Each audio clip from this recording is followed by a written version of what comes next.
sont des enfants de la République. Ce sont des enfants français qui sont détenus dans ces camps et qui ne demandent qu'une chose, c'est de pouvoir vivre.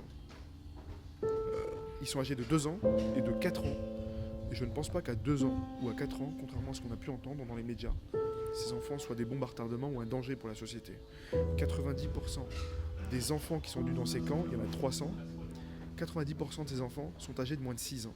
C'est-à-dire qu'ils sont nés là-bas ou alors ils ont été acheminés à leur naissance là-bas. Ces enfants n'ont rien demandé, ils n'ont pas participé activement au combat. Ces enfants, aujourd'hui, souffrent et ils demandent qu'une chose, c'est de pouvoir, et le plus vite possible, éviter le chaos, éviter de connaître, une fois encore, ces horreurs de la guerre.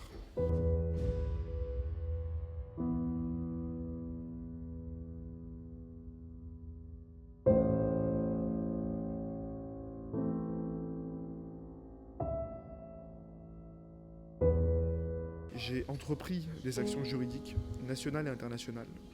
J'ai saisi le Conseil d'État. Le Conseil d'État s'est déclaré incompétent au motif que la décision de leur rapatriement n'était pas une décision juridique mais une décision diplomatique qui échappait au contrôle du juge. J'ai déposé plainte contre la France devant la Commission européenne. J'ai déposé plainte contre la France devant l'ONU, devant le Comité des droits de l'enfant de l'ONU et devant le Comité contre la torture. Et enfin, nous avons saisi la Cour européenne des droits de l'homme pour qu'elle se prononce rapidement sur le sujet.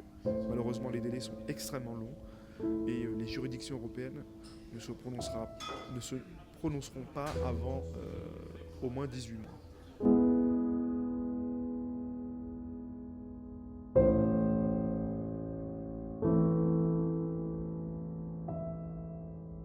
Et la France ne joue pas son rôle là-dessus. D'autres États ont rapatrié leurs nationaux. Le Canada a rapatrié des femmes et des enfants. Les États-Unis appellent la France à rapatrier au plus vite leurs nationaux parce qu'ils connaissent le danger que peut représenter également ces femmes dans les camps. Ce n'est pas qu'une question humanitaire, c'est une question sécuritaire qui est posée. Cette question sécuritaire, elle se pose parce que, à tout moment, ces personnes détenues dans les camps peuvent échapper au contrôle de la justice. Ils peuvent se replier sur eux-mêmes, ils peuvent fuir. Parce qu'il y a des fuites qui sont régulièrement organisées. Il y a des réseaux de passeurs qui échappent au contrôle des autorités sur zone. Donc voilà, aujourd'hui, pour toutes ces raisons, je pense que la France ne joue pas son rôle, qu'Emmanuel Macron n'assume clairement pas ses obligations positives à l'égard des enfants, qu'on est dans un jeu de mauvaise foi politique, alors que la question n'est ni plus ni moins que juridique.